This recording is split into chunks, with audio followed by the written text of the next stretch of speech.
Please, nag-uusap pa tayo. Alis na ako. Hindi ko pagpipilitan sa si Rowena.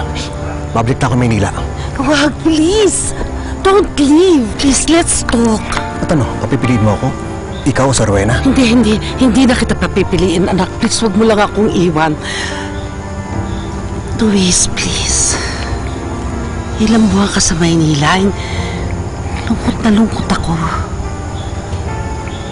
Ikaw lang ang pamilya ko. Ang papa mo, patay na. You're my only son. Kung gusto mo ako manatili dito, kailangan kasama si Rowena. Oo, tatanggapin ko siya. Huwag ka lang umalis. Please, huwag mo kong iwan, anak. I'll swallow my pride.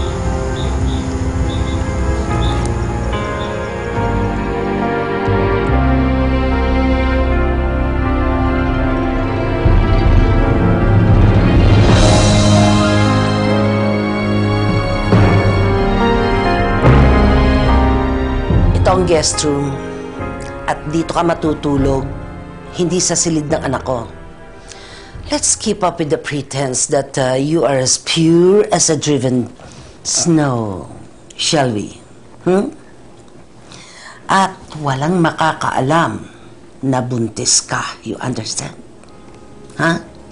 Opo, Mama. Doña Consuelo. Hindi pa kayo kasal ng anak ko. Hindi pa kita kaano-ano. Ha?